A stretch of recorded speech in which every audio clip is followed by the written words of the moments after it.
வகையை சார்ந்ததுதான் வெங்காயத்தாள். இந்த வெங்காயத்தாளை நம்ம அதிகமா பயன்படுத்துறதே இல்லைங்க. அப்படியும் பயன்படுத்தினா கூட நம்ம எதுக்காக யூஸ் பண்ணுவோம்? ஒண்ணு வாசனைக்காக யூஸ் பண்ணுவோம், இல்ல சுவைக்காக யூஸ் பண்ணுவோம். ஆனா வெங்காயத்தாள்ல பாத்தீங்கன்னா வெங்காயத்துல இருக்க மாதிரியான சத்துக்கள் அதிகமாவே இருக்கு, அதோட குறைந்த கேலரியும் இருக்கு. இப்படிப்பட்ட வெங்காயத்தாளை நம்ம சமையல சேர்த்து சமைச்சோம்னா என்ன மாதிரியான விஷயங்களுக்கு ரொம்ப யூஸ்ஃபுல்லா இருக்குன்றத இந்த வீடியோ மூலமா தெரிஞ்சுக்கலாம். முதல்ல இதுல இருக்க சத்துக்கள் என்னன்னு பாத்தீங்கன்னா vitamin C, vitamin B2, vitamin A, vitamin K, thiamine, இந்த மாதிரி பல விட்டமின்கள் அடங்கியிருக்கு. மேலும் இதுல காப்பர், பாஸ்பரஸ், மெக்னீசியம், பொட்டாசியம், நார்ச்சத்துக்கள்னு இப்படி பல சத்துக்கள் அடங்கியிருக்கு. சோ நம்ம உடலுக்கு தேவையான சத்துக்கள் இதுல இருக்கிறதுனால நம்ம இதை உணவுல சேர்த்து சாப்பிடலாம். அடுத்ததா இந்த வெங்காயத்தால இருக்க பெக்டின் என்ன பண்ணுதுன்னு பாத்தீங்கன்னா பெருங்குடல் புற்றுநோய் வருவதற்கான வாய்ப்பை குறைக்குதுன்னு சொல்றாங்க. புற்றுநோய்க்கு மட்டும் சொல்ல முடியாதுங்க, கண் சம்பந்தப்பட்ட எந்த பிரச்சனையா இருந்தாலும் அதுக்கெல்லாம் ஒரு நல்ல தீர்வு கொடுக்குதான்.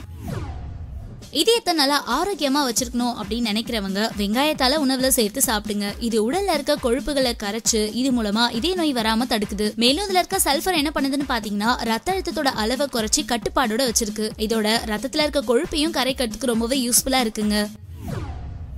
வெங்காயம் மட்டும் இல்லாம வெங்காய பூவும் நம்மளுக்கு ஒரு நல்ல மருந்தா பயன்படுது. வெங்காயத்தையும் வெங்காய பூவையும் சேர்த்து நல்லா அரைச்சு 1 ounce சாறு எடுத்து அதை நைட்ல வெறும் வயிற்றுல 48 நாள் குடிச்சிட்டு வரணும். இப்படி குடிச்சிங்கன்னா காச நோய் கண்டிப்பா குணமாகும்.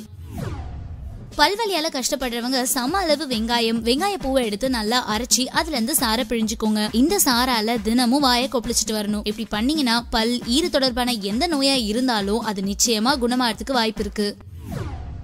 சில பேருக்கு காரணமே இல்லாம அடிக்கடி வயிறு வலி ஏற்படும். அப்படி வயிறு வலிக்கும் போது வெங்காய பூவை பொடி பொடியா நறுக்கி தண்ணீரை சேர்த்து காய்ச்சு அந்த பூ நல்லா வெந்ததுக்கு அப்புறம் ஆற வச்சிடுங்க. அது கூட கொஞ்சம் உப்பு சேர்த்து குடிக்கலாம். இப்படி குடிக்கும் போது வயிறு வலிக்கு ஒரு நல்ல தீர்வு கிடைக்கும். அடுத்ததா இது ரொம்ப முக்கியமான ஒரு விஷயத்துக்கு பயன்படுதுன்னு சொல்லலாம். வெங்காயம் சேர்த்து சமைக்கிற உணவுகள்ல வெங்காயத்துக்கு பதிலா வெங்காய பூவை சேர்த்து சமைங்க. இது பசிய தூண்டும். இது மட்டும் இல்லைங்க, வாயு கோளாறு பிரச்சனை இருந்தா அதுவும் சீக்கிரமா குணமாகும்.